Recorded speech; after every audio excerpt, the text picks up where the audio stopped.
Hey everyone, welcome to Past Lives and the Divine. I'm Gina, the host of this podcast, and today we are revisiting another past life regression of mine.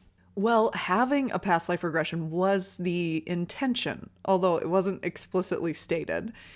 I'll tell you what the intention for the session was once we actually get into that recording. In this session, in this other lifetime that I experienced, it wasn't in the past, and I say that because it felt like Earth was a memory. It felt like lifetimes on Earth was in the past, and here I was on this other planet doing these other things, and then my life came to an end while I was living on even a different planet, and it seems like I believe these are things that have come up in my dreams as well. This idea of the way the death scene unfolds and all of that. Okay, so I'm getting ahead of myself. This past life regression or this hypnosis session that you're going to be listening to, the session took place in June of 2020.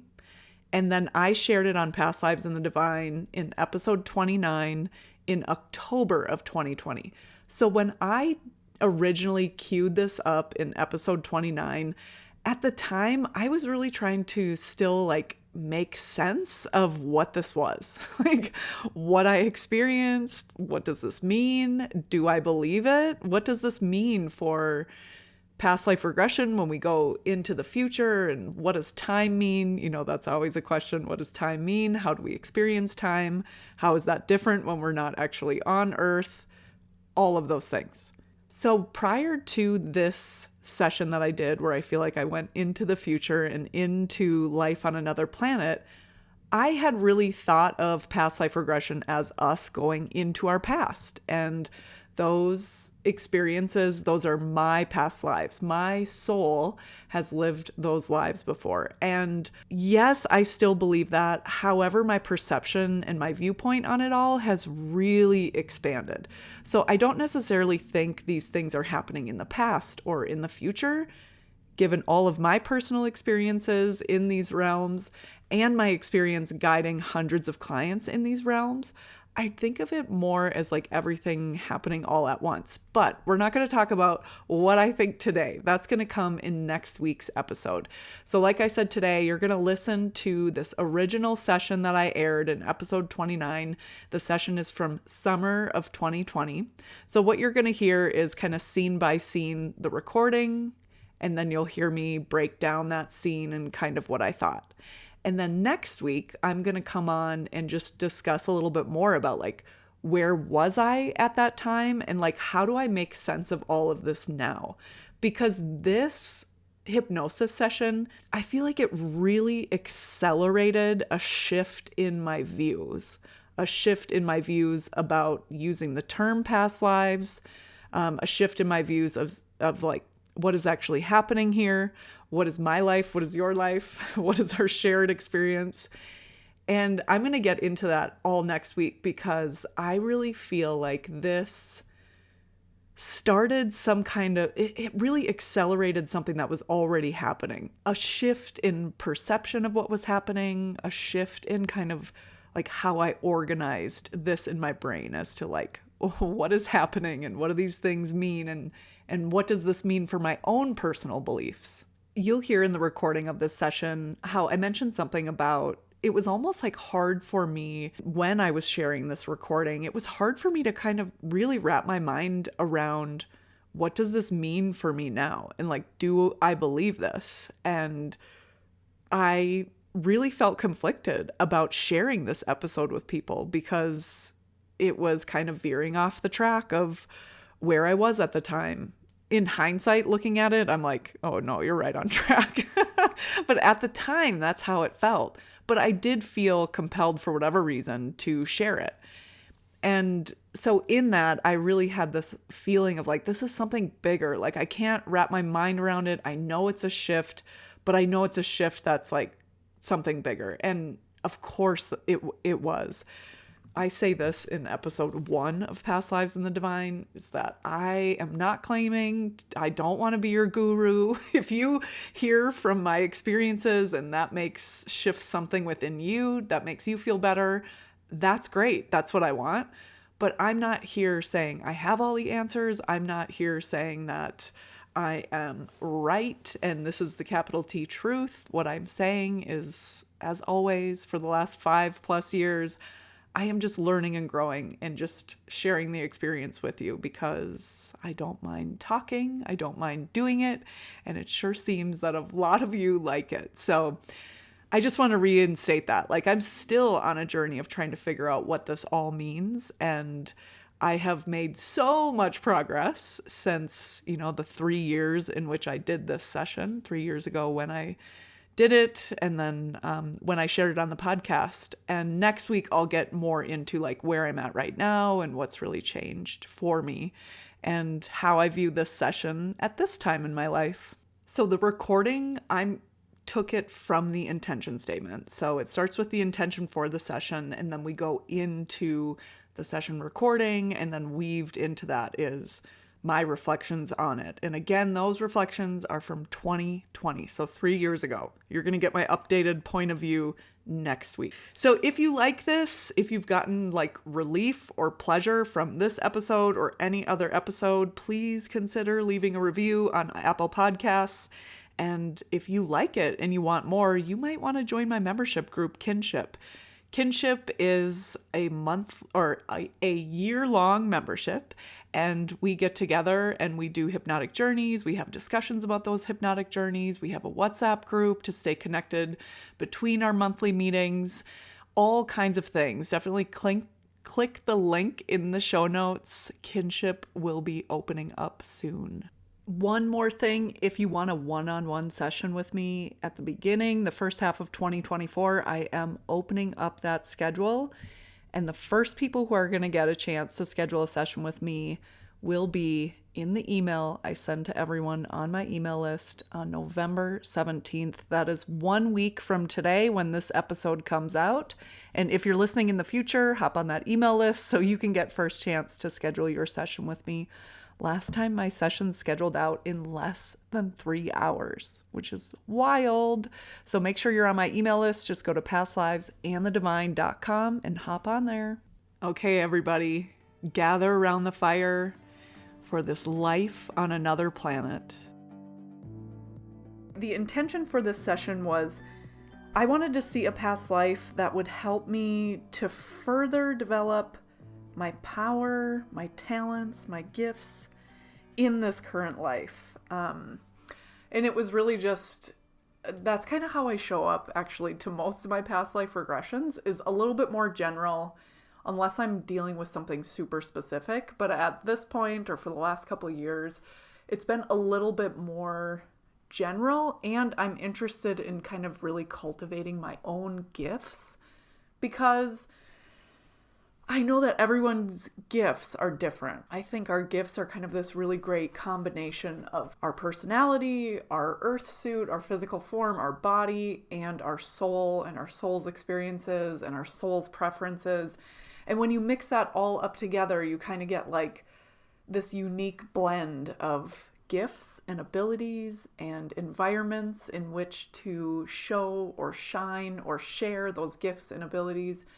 And I know that I have more in me, just like everybody else. Like, I have more gifts and more talents than I maybe believe or know of. And I believe that when we are accessing those gifts and really sharing and using them and being in the flow of our gifts, that leads to like a bigger sense of fulfillment. I don't know if it's bigger or if it's deeper or more potent or whatever, but as long as our basic needs are met, like we feel safe, we have a place to sleep, we eat, we're, living in a comfortable temperature, we don't have to worry about not making it through the night because we're too cold or whatever it is. As long as we have those basic needs met, I think that anything on top of that, nothing makes us feel as fulfilled as using and sharing and being aware of our gifts. And so that is just, that's been on my mind for a while. So that was the intention, just to further develop my power, my gifts, get to know them better, And Allison did her typical induction that she uses with me and then planted me into a scene in another life. I'm outside, but I feel like I'm in almost like it's real gravelly, sandy, like naturally that way, very dry. And it's almost like, I don't know what you'd call it, but like on a golf course, how there's a sand trap. It's like that, but like on a huge scale, but it's not like a big canyon. It's almost just like a bowl. And it's really quiet. It was so quiet, like eerily quiet. And at this point, I remember looking and seeing the sky, and the sky was like this purplish color, like how our sky is blue. I know there's like some reason why we see blue when we look up at the sky. That's more than just like the universe is blue. And whatever it was, the chemistry on this planet or wherever I was purple. But I was really just like, there's no way. Like, I must just be seeing this or something. Like, this is, I didn't even, so let me explain it like this. Like, oftentimes in a past life regression, what I'm doing as a facilitator, especially for someone who is first doing a past life regression, we got to kind of get used to like how we see, feel, sense, or know this information coming to us. And one of the things that I think is really important is to constantly reaffirm, or not constantly, but often enough as needed, reaffirm like a new client, someone who's new to this modality, and really get them to engage with every detail that they might be sensing. They might see it, they might feel it, they might just know it. And in that, every detail that you engage with, no matter how weird or out there, we get even more details, right? So it could be like, I don't know where I am. Okay, well, what do you see? I see trees. And as soon as you say, I see trees, or I know there's trees around me, or I know I'm in a crowd of people, then other things become more clear. It's kind of like we got to pull at all the different threads, and then we eventually kind of make like a fabric of a story. And I just did not want to even engage with that purple sky. It was like, for whatever reason, something in me was really resisting it. So I didn't bring it up there. Are you alone? I think I'm alone, but I think I'm usually not alone when I'm here. It's almost like I feel like I'm alone, but I sense like there's more memories here with people as opposed to being alone. So this is a place you've been before? Yeah. This is also what I think is so cool about past life regression is sometimes people come to it and they're like, but I don't get it. Like, I see a few scenes from a past life. Like, how can that be so life-changing or illuminating or healing or whatever? And it's not just those scenes, though. And I feel like I've said this so many times, but if you take this moment right now, like you're listening to this podcast, but you're also like probably doing something else, and maybe in the back of your mind, or maybe kind of your default emotions are a little better than normal or a little lower than normal. And if you were visiting yourself from the future, you could pause this moment and be like, oh, but yeah, I'm kind of feeling a little bit sad because of A, B, and C. Or, oh yeah, I'm feeling a little frustrated because this happened earlier in the day. Or I'm feeling really excited because I have a trip coming up later. Or whatever. This moment is so layered just because our brain has this ability to hold like memories of our past, recent past, and hopes, dreams, worries for the future, and then whatever's going on in the present. And the same is true in a past life regression. Sometimes we can see a past life scene and we see it with, like in our mind's eye as if we were seeing it through our eyeballs. And sometimes we can see that from that first person point of view. And sometimes we can see it from more like a third person point of view, like you're watching it on a movie screen. And either way, the client who is experiencing their past life scenes has this ability to go even deeper, which I think is so cool. And I use that as a facilitator.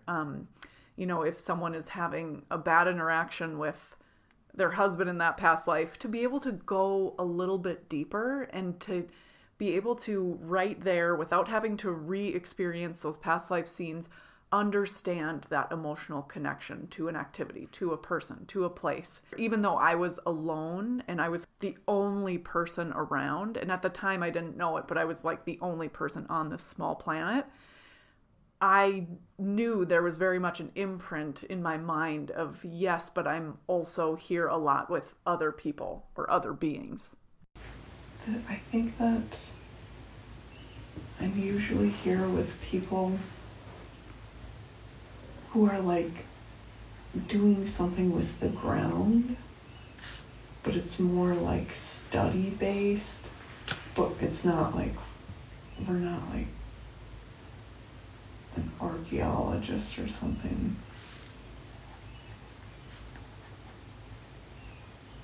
I don't know, it's almost like the sky is like purple. Okay. What time of day is it? Do you get a sense for that? It was light, but now it's like getting dark.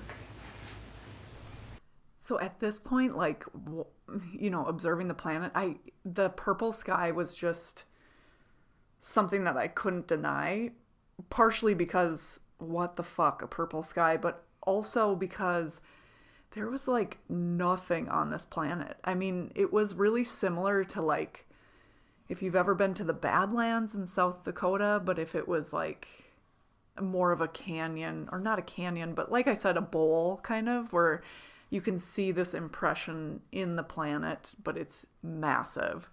And it was really sandy, rocky, kind of like, the Badlands in South Dakota in the United States, or even like it kind of reminded me of a trip I went on over a year ago where a friend and I hiked like in Utah, like southern Utah in the United States. So kind of like that red, rocky, peach, tan, kind of that.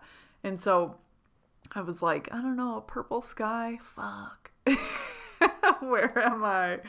And it very much, like, as I paid more attention to the sky, it was very clear that I was not on Earth. And that, I think, is what I was really resisting. And the job I was doing was very much in that, whatever the, I would call it Earth if we were on Earth, but like whatever the stuff, the dirt that I was standing on, I guess I would think like archaeologists, but to me that's like studying the past, and instead we were like studying potential for the future. That was the mindset. In my consciousness, it was more like future looking potential as opposed to trying to document or understand a history. Now, I am not at all like a sci-fi person, and Allison is a little more, I don't know if she is totally, I guess, but she is more than me. And the reason I know that is because she had a word for this, and it was like, oh, you were a Terra something. And I don't remember what it was. But basically, that's what we were doing. And it took me a long time. So in these recordings that you're listening to, the sliced audio from the actual session, I had to cut out a ton of dead air because she would ask a question and it would take so long to get the answer. And this, I've personally been a client for over 30 past life regressions. I don't know how many, but I kind of stopped counting at like 25 or 30. And because I don't know, clearly numbers don't mean anything to me, but I've had a lot, to the point where I don't resist. It's easy to get the information. It goes pretty quick. Just the more we do these things, the more we get information from our subconscious mind, the more we settle into that space where our conscious mind isn't leading the way, it just becomes easier to get the information. Not only easier throughout the session, like scene 1, it's harder to get information than it is in scene 3 or 5 or 7, depending on how quickly it goes and how long the session is. But it's also over time, right? Like the first time I did a past life regression, is completely different from the way I see it now. It's a lot easier to get into. I get more information. It goes a lot quicker. But in this one, there was something in me that was really, really resisting. And so I had a lot of dead air. I don't know if I'm left here, but there's like, I don't have anywhere to go. Like, my only option is to just stay here tonight. But I'm not sure. I don't feel any I don't feel any strong feelings of like abandonment, or it's just more kind of like, well, I guess this is it. Shrug.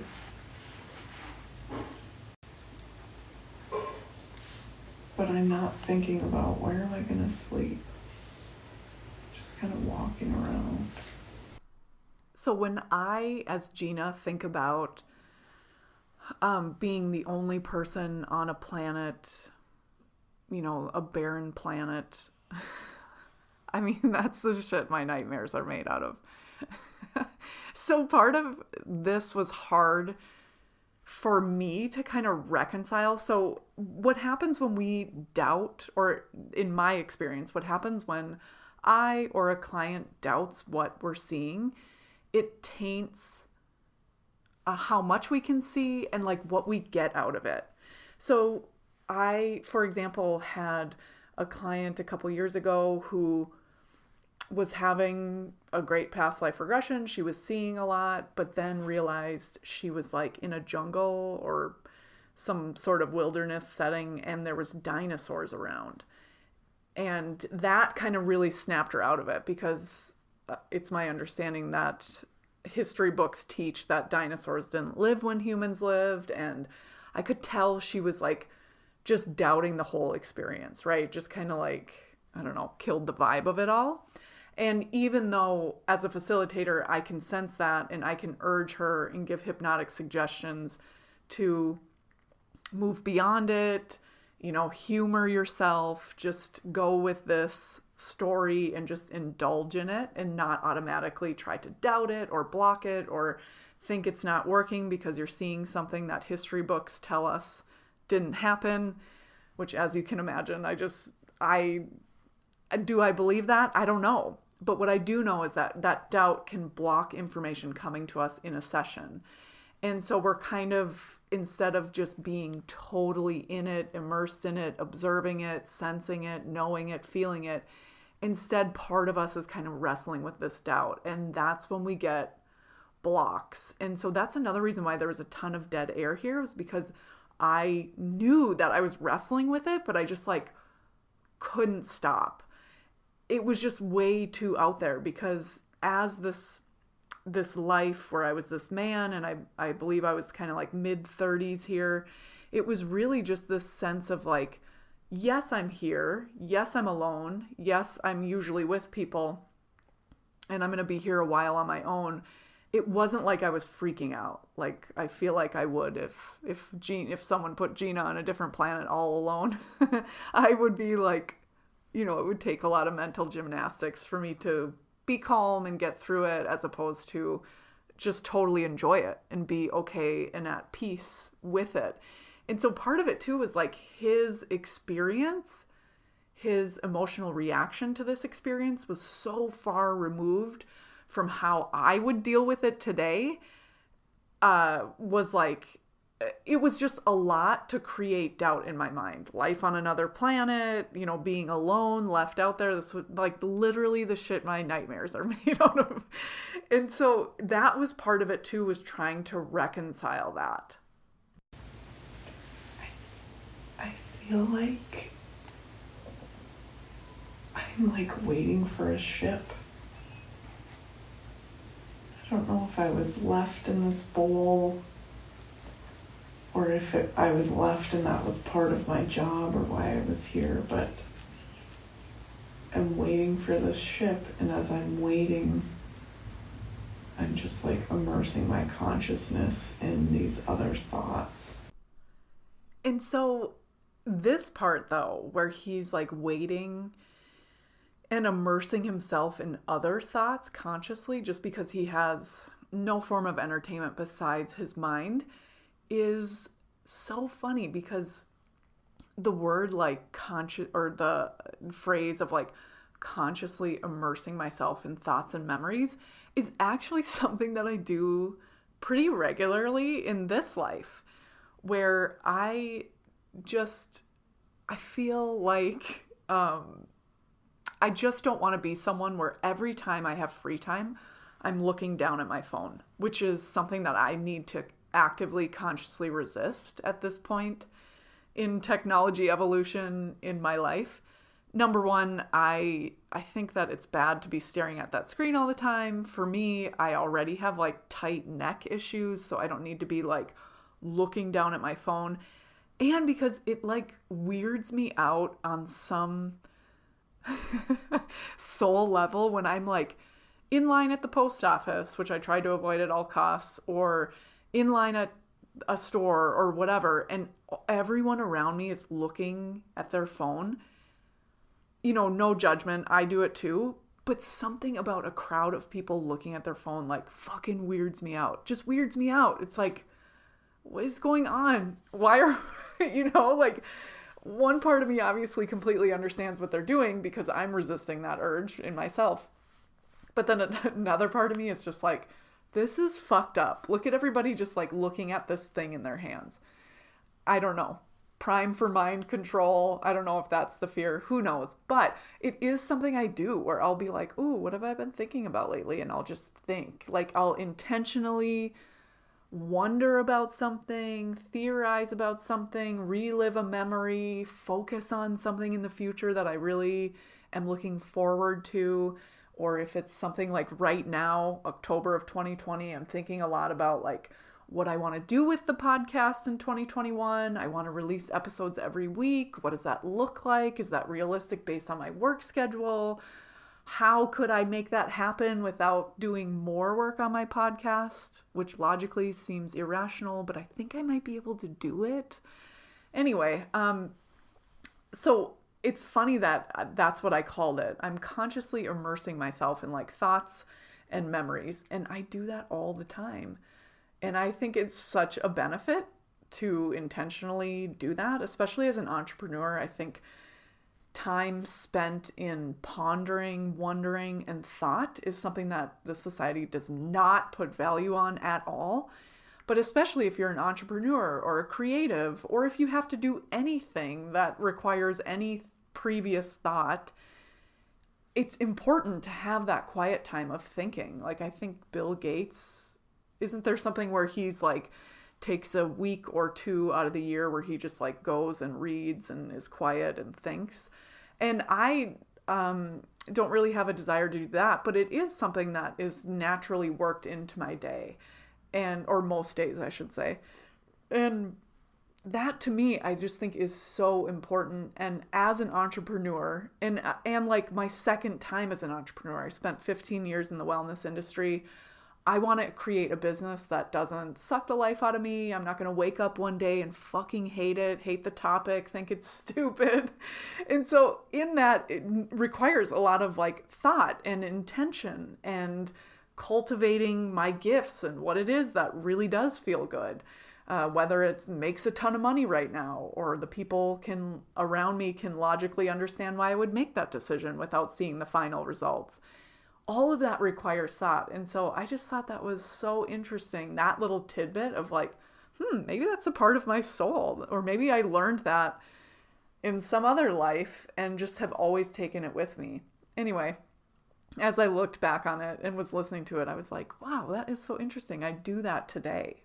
Like I mentioned before, also in this scene, there was also a part of my mind that was grappling with like this man's ability to be on this planet all by himself and be okay, at peace, totally, completely accept it and know it and feel safe and secure. And there was not an ounce of fear. It was different than I would ever imagine my experience to be. And I've devoted a lot of time to that difference between the two, but it was really really like blocking my experience. And so I guess I leave that in there and I point it out because for whatever reason, that's like a point I will ponder in my world, and maybe you'll ponder it as well, like different times when you're having those experiences. But I think it's also good to say, like, even as someone who facilitates these sessions, and even as someone who's had many, many, many past life regressions myself, I still get fucking caught up in this shit. But there is a way out. And even when we feel like we're resisting, that doesn't mean we can't turn that ship around. And it doesn't mean that we don't get something out of the session. So that's, I guess, what I want to say about that. The scene is so different from my experience. I'm having a hard time like reading it. It's just the emotion pattern is very different from mine. What emotions are you sensing? Just this very like content, focus.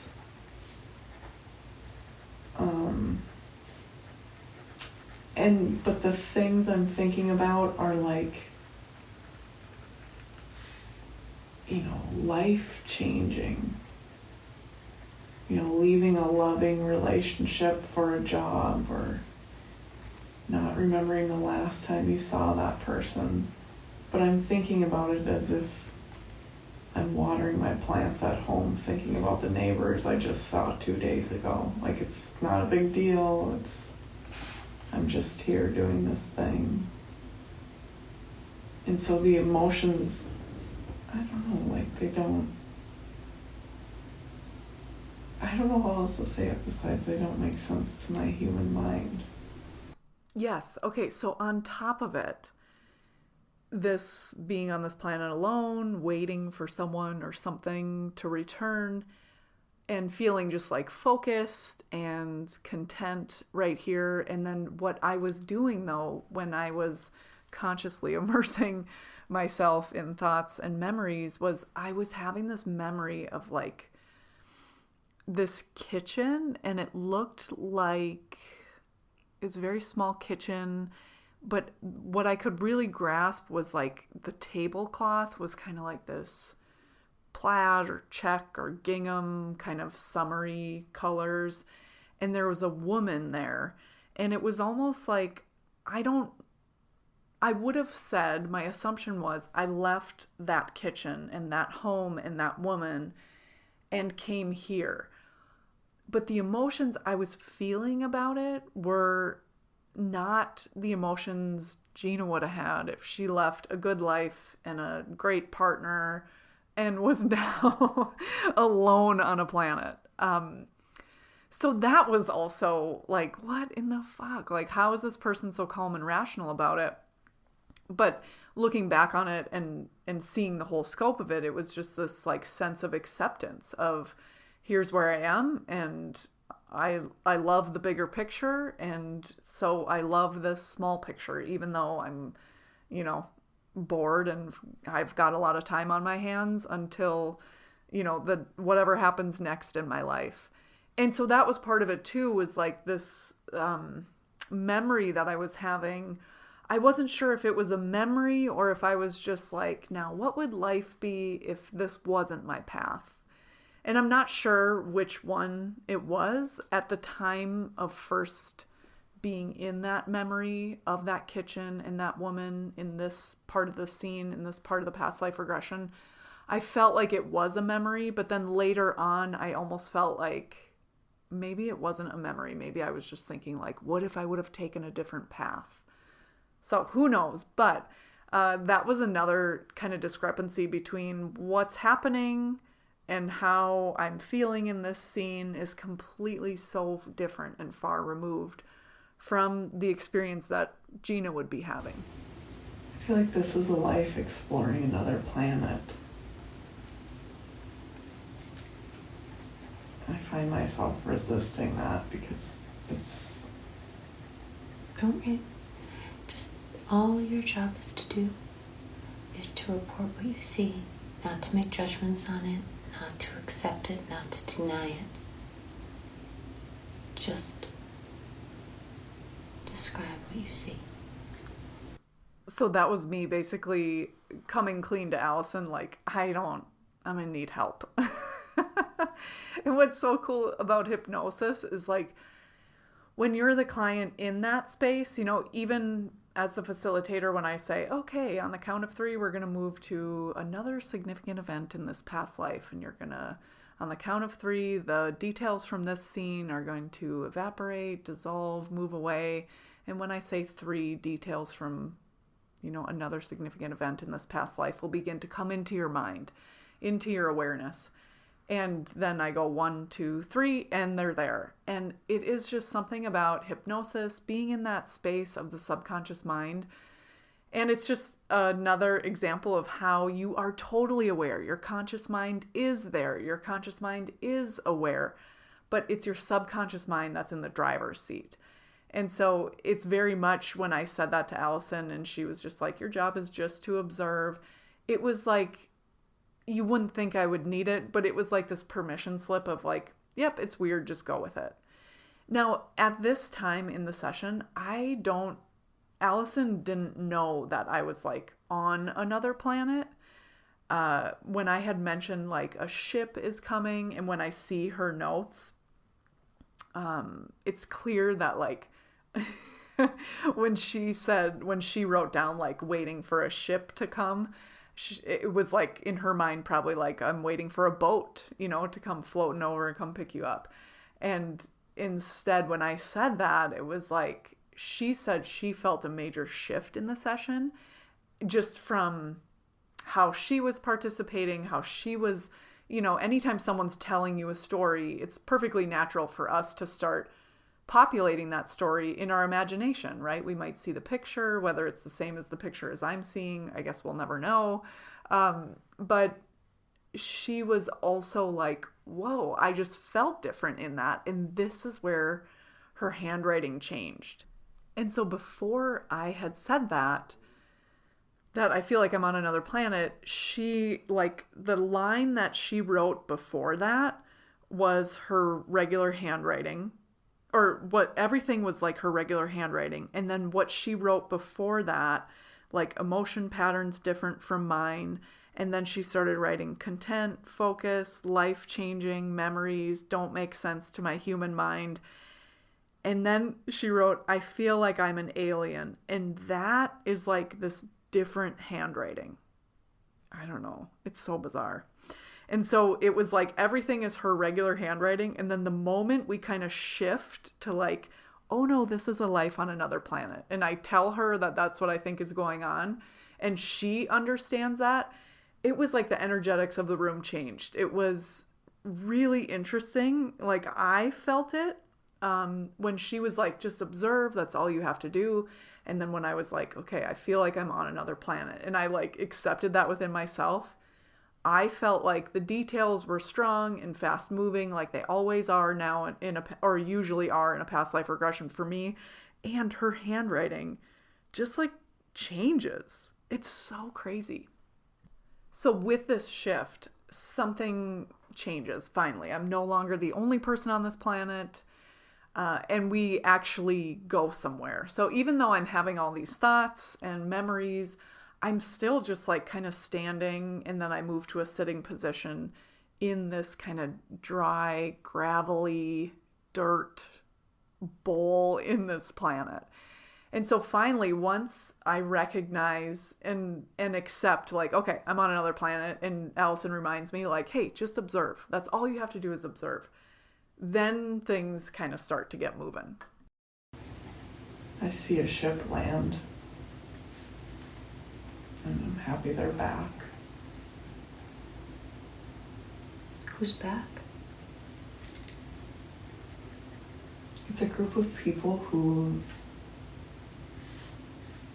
are co-workers, kind of a relationship like that, but they're also, I like them, we're friendly. But there's also like a family vibe.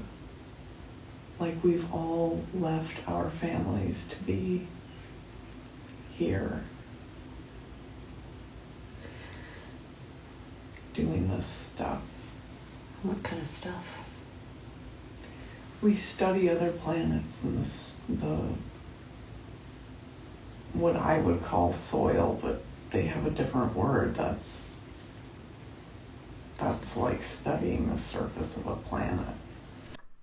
What I think is interesting about my relationship to these people who came, or these beings that came on this ship, is something that I actually think about a lot and almost like have this yearning for. It's hard to explain.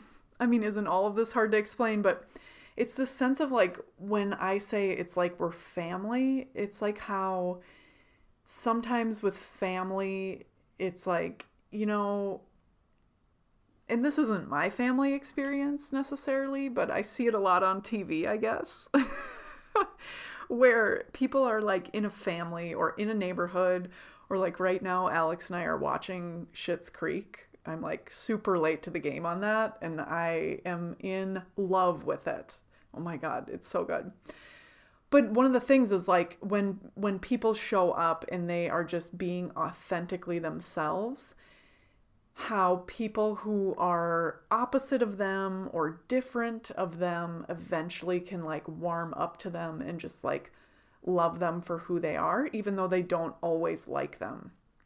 And not like in a controlly, judgmental, conditional love kind of way, but like in a, I know you and accept you, and the parts of you that maybe annoy me don't really annoy me because I understand you.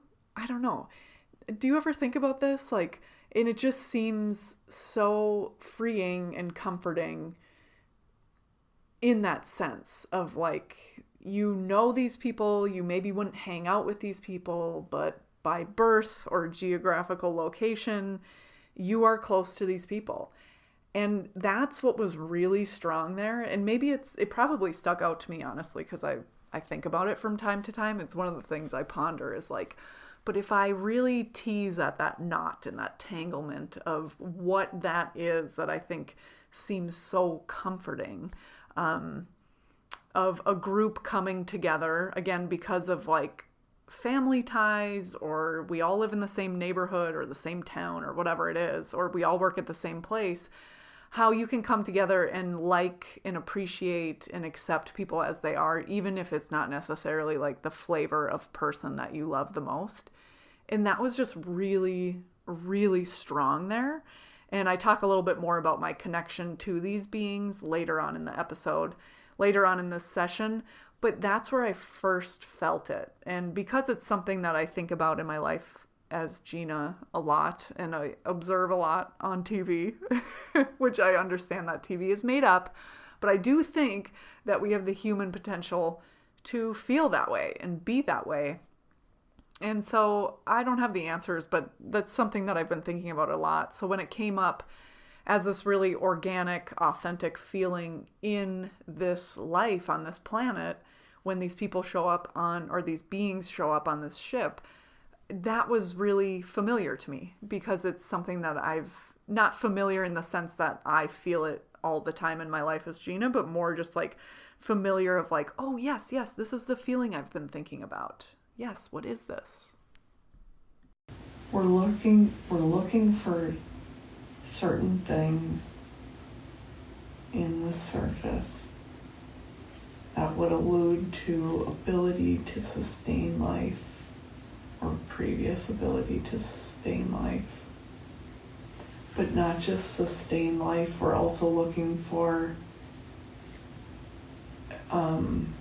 elements we can use, elements we can learn more about that we don't know about yet.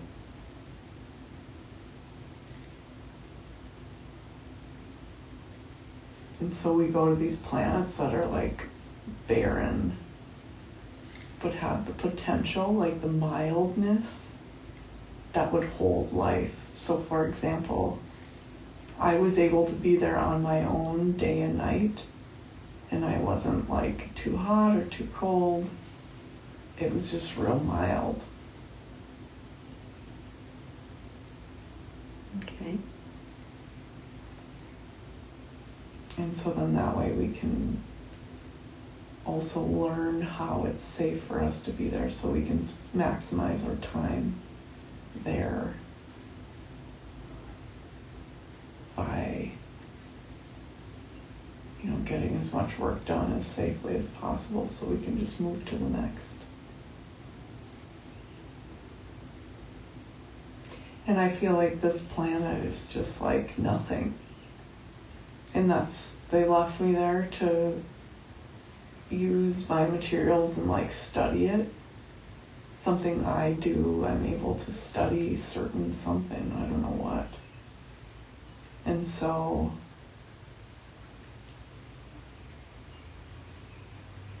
this planet just doesn't have a lot on it, even though I feel like there's potential here for something. And that's why I was just like kind of bored walking around having all these thoughts, because I was alone there. And I didn't have much to do because there wasn't much to study or look into. It's all the same. It's just different levels of it.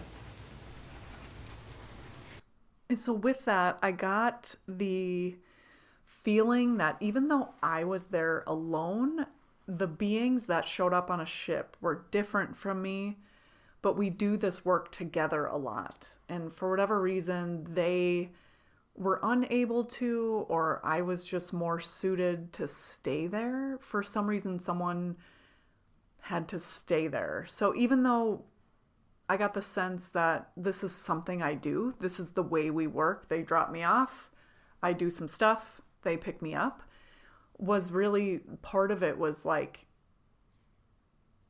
I hadn't allotted time to do the work, but there just like wasn't enough work to do, which is why I was just kind of like sitting around in my thoughts, waiting for them to show up again in their ship.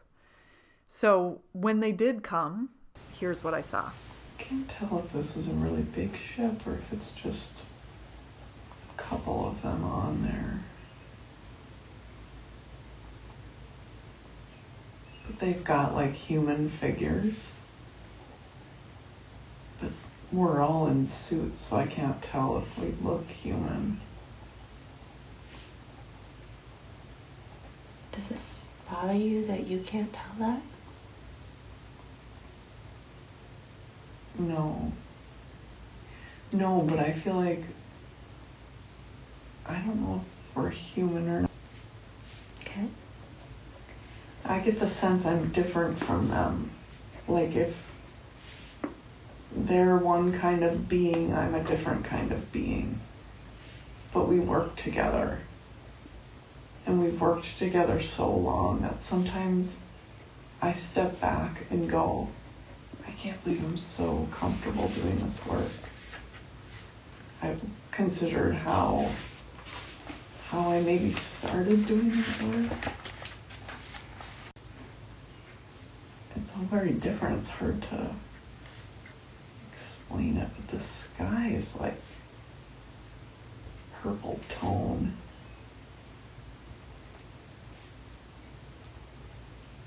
Like how our sky goes from light blue to dark blue, it's like light purple to dark purple.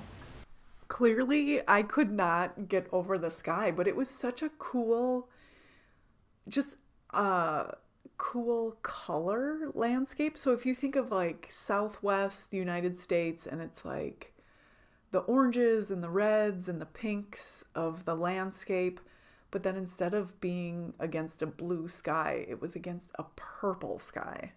That was so crazy.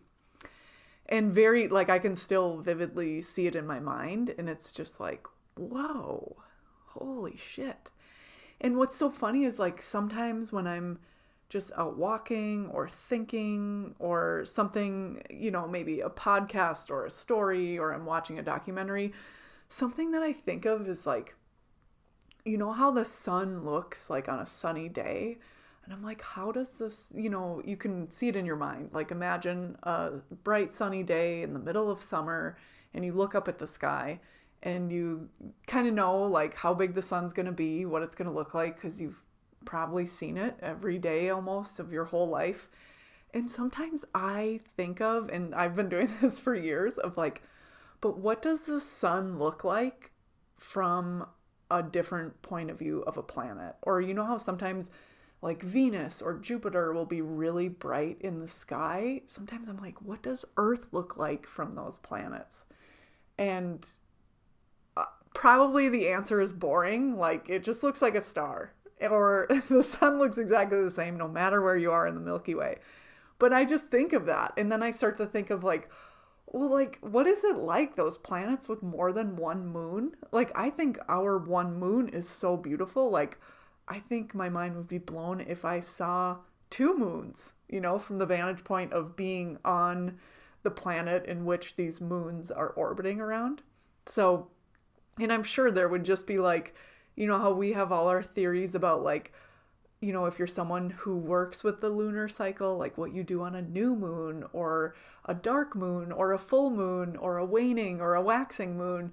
And I just think, what would those practices be like if you lived on a planet with two moons? I don't know. These are the thoughts that I have when I don't know, when I hear things, my mind just goes, and I'm such a thinker. Okay, so on to the next scene. I'm like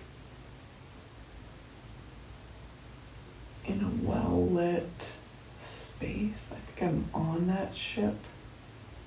I don't know if they put something in my body and left me there, and now they're taking something out of my body, but they're like kind of cutting into my abdomen. I feel scared of the pain, but I don't feel scared of them or what they're taking out. Monitor something? I don't know. But it's like right on the side of my abdomen. How do you feel? So how do you feel about this whole process? I feel it's very similar to the way I feel as Gina when I'm like on a long hike. It's like, I want to do this. I know I'll look back on this and feel good about it. But in the moment, it's not necessarily super comfortable. And so I just stay in the moment, just this step. What am I doing right now? And that's very much the feeling there, where it's like, this situation is not fun, but like on a whole, I like the experience, I like what it does. And so this is very uncomfortable, getting this thing taken out. Okay. When I was younger, I don't know how old I was, 13 or 12 or 14 or something. Me and my sister and our good friend watched that movie Fire in the Sky.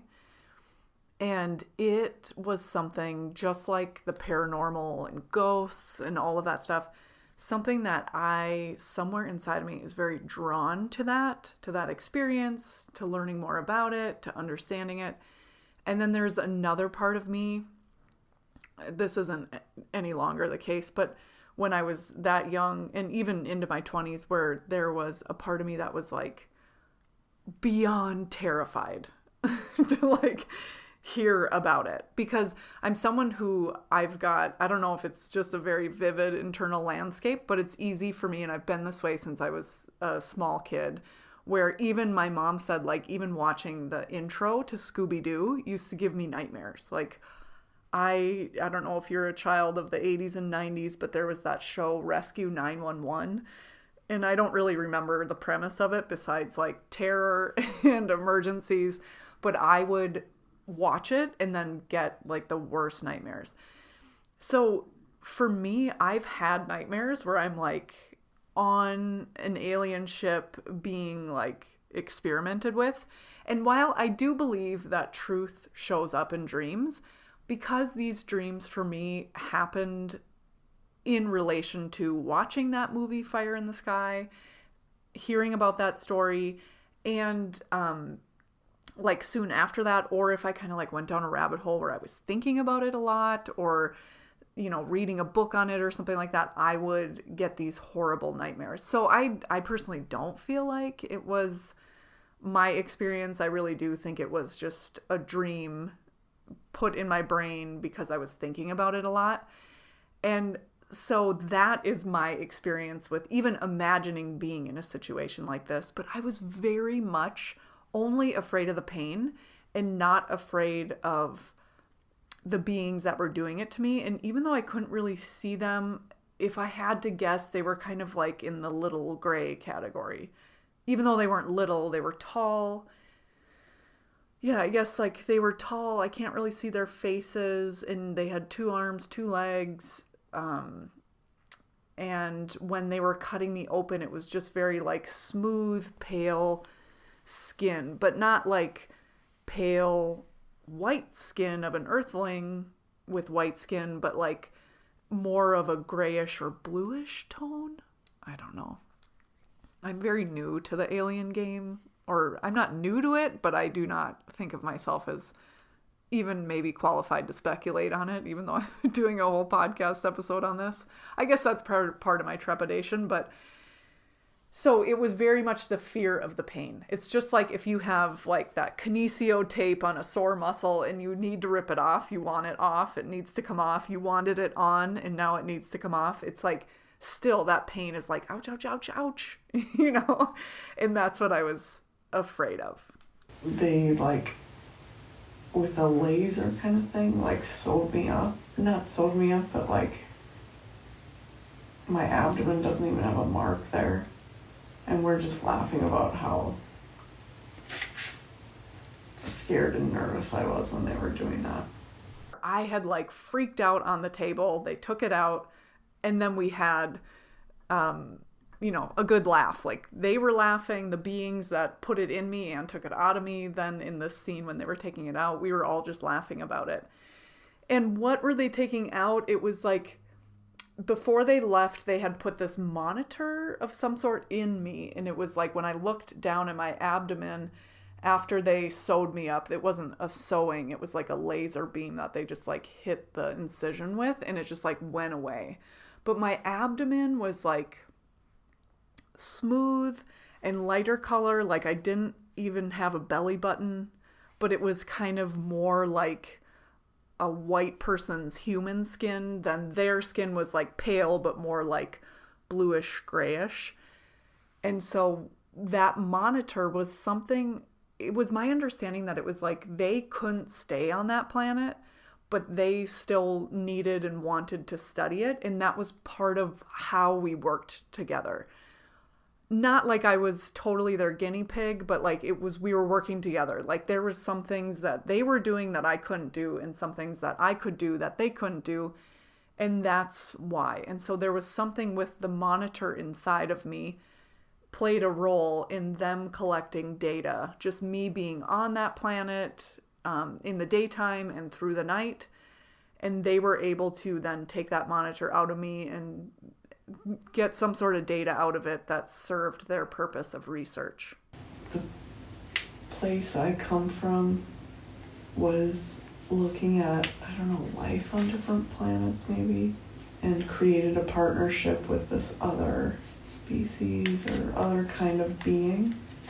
And they tapped me to see if I wanted to help because I was like an archaeologist or an astrophysicist or something. Like the work I did on that planet with that life actually would translate very nicely to this research of other planets, whatever my skills were.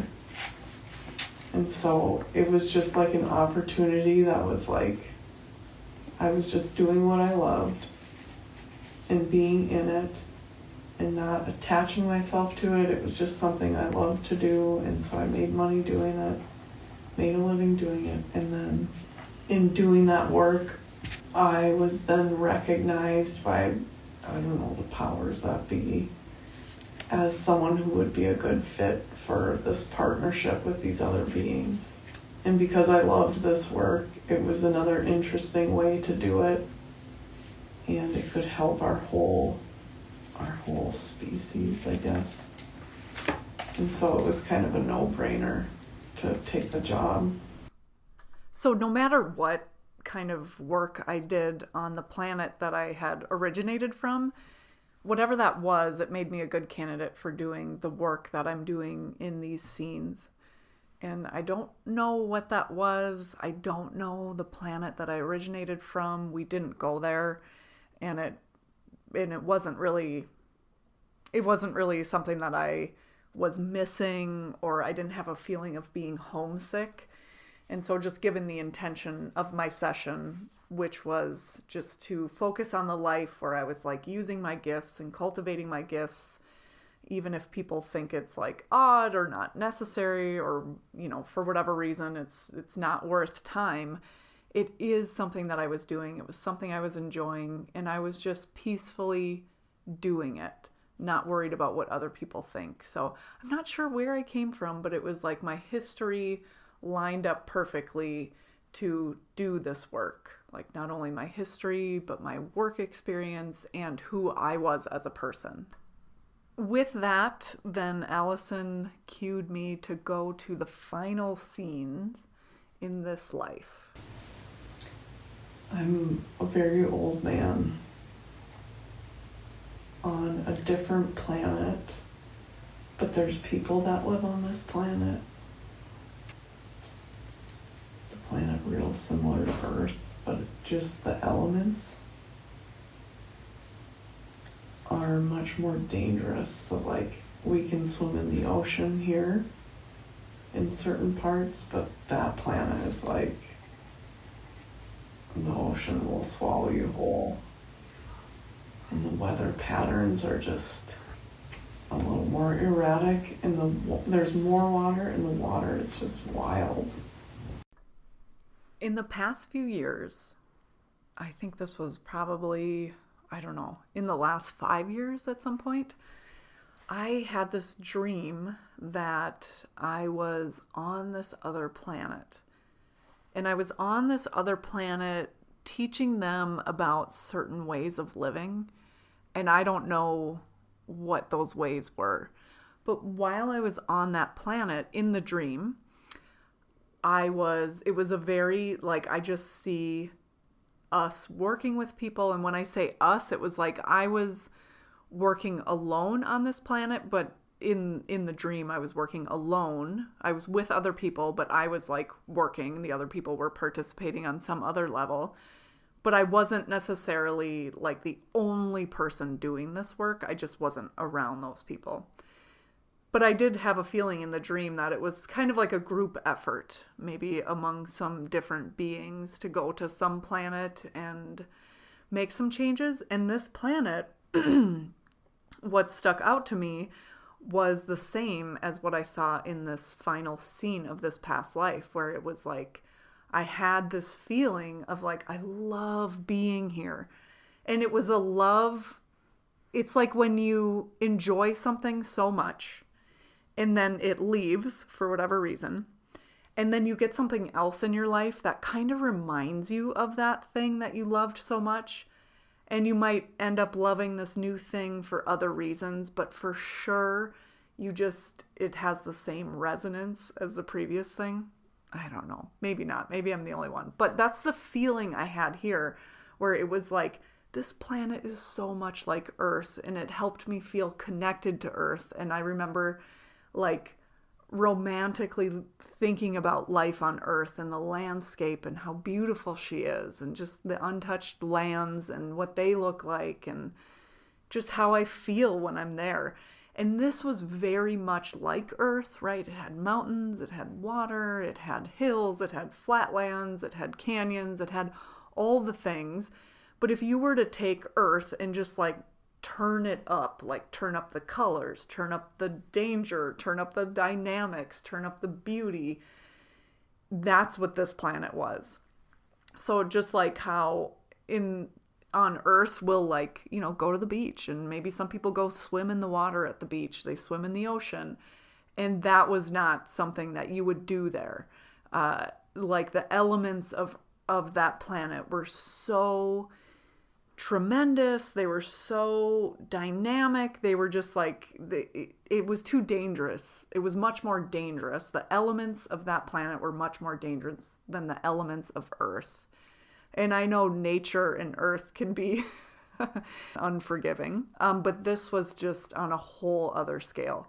But still, I loved being there because I just loved the variety and it reminded me of Earth. So when I saw this scene, I couldn't help but be like, hey, I've been here before. Like, I've been here in a dream before.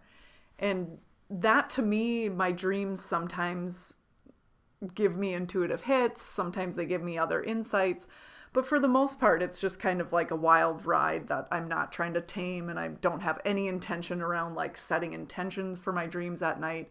It's just not something that has organically come up. I don't know. I think someday I would. For a while, I was really interested in lucid dreaming, and I was like reading books on it, but there's just something in me that just doesn't it's not attractive to me when someone's like, step 1, do this, step 2, do that. I just kind of feel like, I feel like I'll get there in a different way in the future, but I'm not putting really any effort into it now. And so when I was in this scene, the final scenes of this life, that was one of the things that really was strong to me. It was like, oh shit, I've been here before in a dream. And it was like, yeah, I love this planet. And so the difference between this final scene and what I saw in my dream was I was very old in this scene of this session, but in my dream I was like pretty young, like maybe like in my 40s or 50s. I'm not sure my age in the dream, but I felt young. Or I should say I felt younger than what I saw in this session, in this scene. I was pretty old and sharing knowledge with the people on this planet and doing work like that, and just overall being really, really happy to be on this planet. I decide to stay here because it reminds me of Earth. I don't get the feeling I came from Earth or originated from there. But I liked Earth a lot, and it reminds me of Earth. I don't have the option to settle on Earth for whatever reason. And so I settle here with these people. And now I don't research, but I'm more a resource. So I'm an elder type, I guess, but people see me essentially as like an encyclopedia for all the work I did. So I'm able to still work without actually doing the hard work. So an educator of sorts. Yeah. What I think is really cool about doing a few, or many in my case, past life regressions is eventually as the client, you just get more confident, more grounded in the experience of being in trance. So even that little bit where I was like, it reminds me of Earth and I love it, but for whatever reason, I can't settle on Earth. That's not an option. Is like a way where we can, it's almost like we're training our minds to like see things from a different angle, like answer a question before we even have it, right? Because if I was the facilitator, I'd be like, well, if you love Earth so much, why don't you go to Earth? What's going on, you know? And knowing that in myself, it's like I kind of asked myself that question and then answered it right there. And I think that that's what's so cool is like the more you do it, the more used to you get being in a trance, the easier it is to kind of facilitate almost your own experience. And so I say that a lot to people who download my free past life journey that you can get at pastlivesandthedivine.com. It's a free at-home past life journey recording that you can take on your own. And the first time people do it, it's can be confusing or discombobulating, but the more we do it, the easier it is to get more information, and just the more grounded and aware we can feel in those scenes, so we're more able to like explore different parts of that scene in ways that can help us understand things, dissolve fears or blocks, or heal anything in our lives. And I just saw, when I'm listening to that recording, that's what I hear there. So I just wanted to point that out. It was a really unique opportunity to partner with these other beings who had the money, not the money, that's not it, but the means and the technology to travel as far as we did. And without them, we couldn't have done that as a people. And that opportunity isn't a thing anymore. People don't do that anymore for whatever reason. So it was like this very in-depth knowledge that no one else has gone back to do any more work with.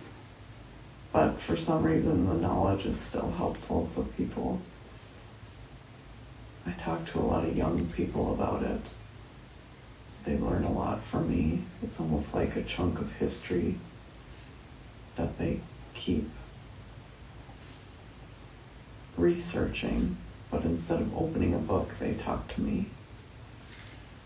Here, Allison moved me forward to the part of the scene where right before where my soul leaves that body. And so with that, what I think is so cool about this death scene is that it was very, let's see, how do I want to put it? It's like I was able to consciously ascend out of my body, which I think that it's an uncommon or maybe even an unpopular thought, but I think that death could be a lot more beautiful and transformative for everybody, including the person dying and the people around them, if we just treated death a little bit differently, like we treat a graduation or a birth and I'm not trying to discount it. If anything, I want to bring more like honor to the person dying, more appreciation for their life, appreciation for their eternal soul and all of their soul's experiences and all of the work that we do to evolve as a soul on this planet, and then also how all of our earnest work can positively influence everybody around us. No matter if your platform is you have a podcast or you have clients, or maybe you just have friends, maybe you have friends, or maybe you have a small family, and whatever your sphere of influence is, whoever you influence, and it's not the bigger the better. I don't believe that. I don't feel that. And so I think it's just this there's room for improvement on how we transition into death and how we feel about death. And of course, I feel that way because I have these spiritual beliefs where it's not the end. It's just like a new beginning. It's a transformation. It's a change. And I think that there's just a lot of improvement that can happen around death.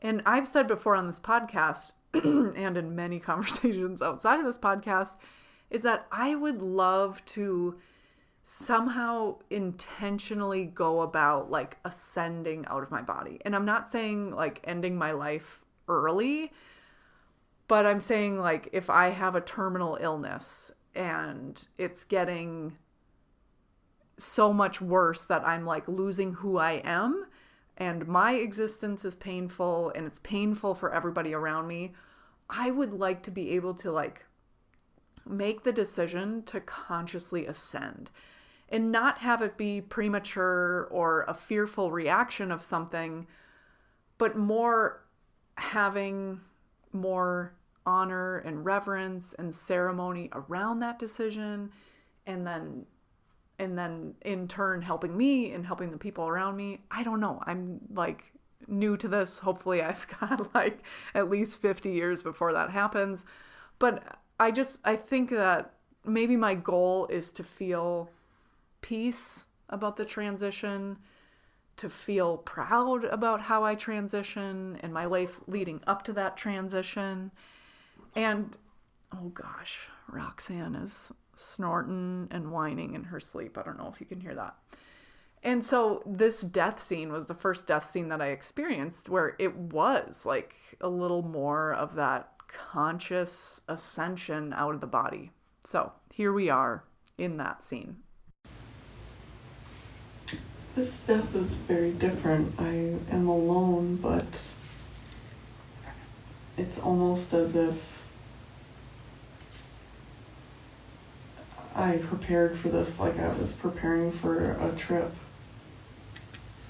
I like told people about it. I said goodbye. I I had been preparing to leave my body. And I just think what a beautiful thing this could be if we did this on Earth on somehow, right? And I'm not talking about a painful suicide that leaves everyone going, what in the fuck, right? Including the person maybe who gets to the other end and they're like, shit, I shouldn't have done that. And I'm not passing judgment. I have love and compassion for people who feel like that is their only choice. I don't have any judgment against it. And actually, in past life regression with client sessions and myself, it's not totally uncommon to experience a life where you ended it early. And that's not what I'm talking about here. And so, like I said, the elements of that world were just so treacherous, I guess. And so that's how people died. So people prepared to die. It was my understanding I wasn't necessarily like special in this ability to do it. It was just like the way of life on this planet. And I was in this like kind of like a bubble, I guess. And I'm laying on my back in this bubble. And my loved ones put me in the ocean. And essentially you just float, and eventually your soul leaves your body and the ocean takes your body. I feel like I'm being rocked by waves. It's so different.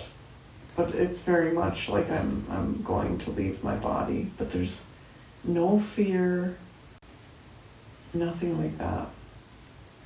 It's taking longer than I thought it would though. So I'm in this bubble thing in the ocean, and it's essentially I'm being rocked. And it's like what felt like when you're little and you're being rocked, or when an adult is rocking a baby to sleep. Instead of drifting off to sleep, I was being like drifted out of my body, which was very relaxing. But it took longer than I thought it should. But my soul is like, feels very peaceful. Like it just literally got rocked. And instead of getting rocked to sleep, it got rocked out of the body. Just like how when you go to sleep, sometimes you think, oh, it's taking me forever to fall asleep. And then when you wake up in the morning, it was like, oh, I fell asleep so quick, but I remember it thinking it took forever. That's the feeling I have. With my soul outside of that body, then Allison had asked me questions just about that life. So after the death scene, if you're someone who does have a death scene, most people do, some people do not. But with that soul hovering outside of that body, it's a really great way to just reflect on that life from the vantage point of the soul. You know, without like the grudges or resentments or annoyance that can happen of the ego. And instead you're looking at it just from a really beautiful, highest and best point of view that is your soul. So Allison had asked me what is my reflection of that life as my soul is hanging out outside of that body. Even though some maybe think it was like lonely, or I was just like open to all these new experiences, and I just had a really open heart. And so whenever I came into contact with anyone else, it was like I had this ability to just like really see them and love them as they are and appreciate them, because I spent so much time alone on these planets that when I saw these people, I was so excited to see them. Instead of seeing them every day, taking them for granted, they get on your nerves. It was like I always had this perspective of spending so much time alone that when I was around other beings, it was just like I just ate it up. And in turn, they all really loved me and like opened up to me. This idea of being so much more open to like accepting people and just loving them as they are seemed like it was informed, or at least in this audio splice that we just listened to, of like it was almost like born out of this, like I spend so much time alone, and so these are the people I see, and so I automatically love them a little bit more. Like we give them a little more grace. In the next audio clip is my name from that past life. And what I think is so fun about asking a name, sometimes I don't if it seems like we've got a lot of ground to cover, but if I do ask a name, I think it's interesting when it's like a name that's a different language, a name that we've never heard before, like, and when I say we, I mean the person in the client seat. And that was definitely my experience on this journey. So here's what my name was. I think my name is something like Anat, like Anat, but like Anat, not Anat, but like Anat. I don't know, the A at the front's really big. And now one of my favorite questions was this a good life? What made it good? It was a good life because life that feels good really just makes us feel full on a soul level. And that looks different for every soul. So some people think it's a life of travel. Some people think it's a life of kids, a life of service, a life of passions and hobbies and friends. But it's more about having a full soul. So you just have to figure out what makes your soul full. And then it's a good life. And that's why that life looked so good, felt so good, is because I was open to getting it filled on many different ways. I just loved this point of view. And while it's something that I've been thinking about for a while, of like what makes a good life, I mean, ever since I started doing past life regression myself as a client, and then especially it really got ramped up when I started facilitating the sessions myself, was like, whenever it's a good life or a really fulfilling life, it's often the simple things. It's not like, oh, well, I had a private jet and, I had my own fleet of ships. It's really just like love and joy and like being this sense of freedom. Even if you feel like, well, I have a job I don't really like that much, is there like something that can help you feel more free in choosing that job every day? It's really about our perception of our life, and it's really the simple things that can make us feel the most and make it feel like a really good life. If we let it anyways, right? Like if our perception is that we need to have all the things that we don't have in order to feel happy, then that's not going to feel very good. But when we can look back on a life and see all of the things that made it really, really beautiful and wonderful and fulfilling, it's always the simple things if we let it. And it's the big things and the status and the money and all the comparison and where we line up with other people. Like, it's never that. It's always about just showing up like as an imperfect human and enjoying what you enjoy and doing what you love to do. And it's not about never having to be with people you don't like or do things you don't like, but it's about like just really allowing yourself to immerse yourself in that experience and just be filled up by the things that fill us up.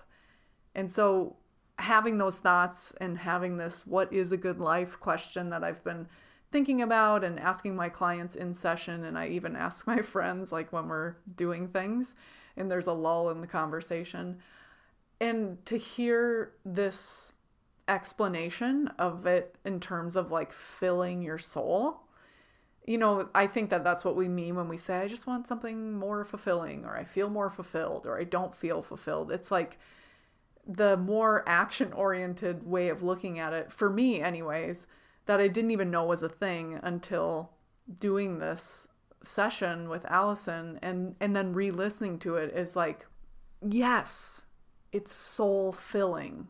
Fulfilled is like kind of this word that we all want, but like when the rubber hits the road, what does that really mean?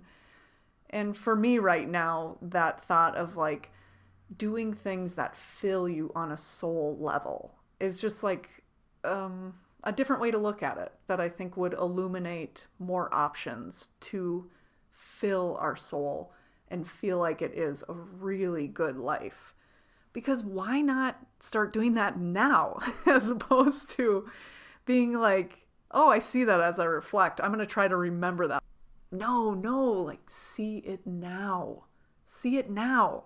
That's where I'm at. That's always my goal, is like, how can I not just create a life that I'm proud of and fulfilled by on a soul level when my soul leaves my body, but how can I be aware of it when I'm in it so I can squeeze more out of it? That's where I'm at. It was another life I lived where I was doing work that if most people had knowledge of what I was doing, they would have something negative to say about it. Whether it's not valid, or we don't need it, or what's the point? And it's just like, again, that doesn't matter, because we don't get filled up, our soul doesn't get filled up by what other people think of us. It gets filled up with like what we do and how we feel. So if we're connecting with people, if we're doing things that interest us, if we're like sharing time and space with people that we find interesting, or we love, or we like, it really doesn't matter what other people think, unless their thoughts are like, they want questions on what you're doing, you know. If they want more information, they're interested, then that can be part of like sharing, then would be part of filling that soul up. But in terms of like, it's just a whole new level of disconnecting from what people may or may not think of what you do. Yes, this is another thing I love about past life regression, is not only this idea of like being able to walk a mile in someone else's shoes or a different body's shoes, but also being able to see themes that run through our lives, whether they're good or things we want to change, things we enjoy, either way, seeing those same things play out in a different life can just be incredibly validating. Like, you're on the right track. This isn't something that you're crazy and making up, or it's just another way, another perspective, another way to see it, another way to look at something, and maybe instead of feeling less than excited about it or like it's not a big deal, and instead we feel appreciation and we can like honor it and grow it and engage with it more, so we can just feel better. And I love that about past life regression, because that's all of these sessions. Like, even if we see a life that is similar to ours or completely different than ours, there's always more nuanced things, themes, and happenings and emotions that can just illuminate more and give us a different perspective that we then take into this life.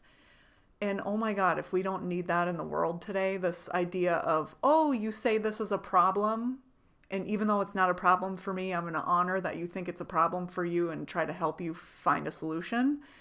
I just think like life can only get better the more we open up to that. And it's just, you know, one of the thousands of things I love about past life regression. There it is. That is our episode for today. As always, just take anything that makes your load feel lighter and just leave the rest.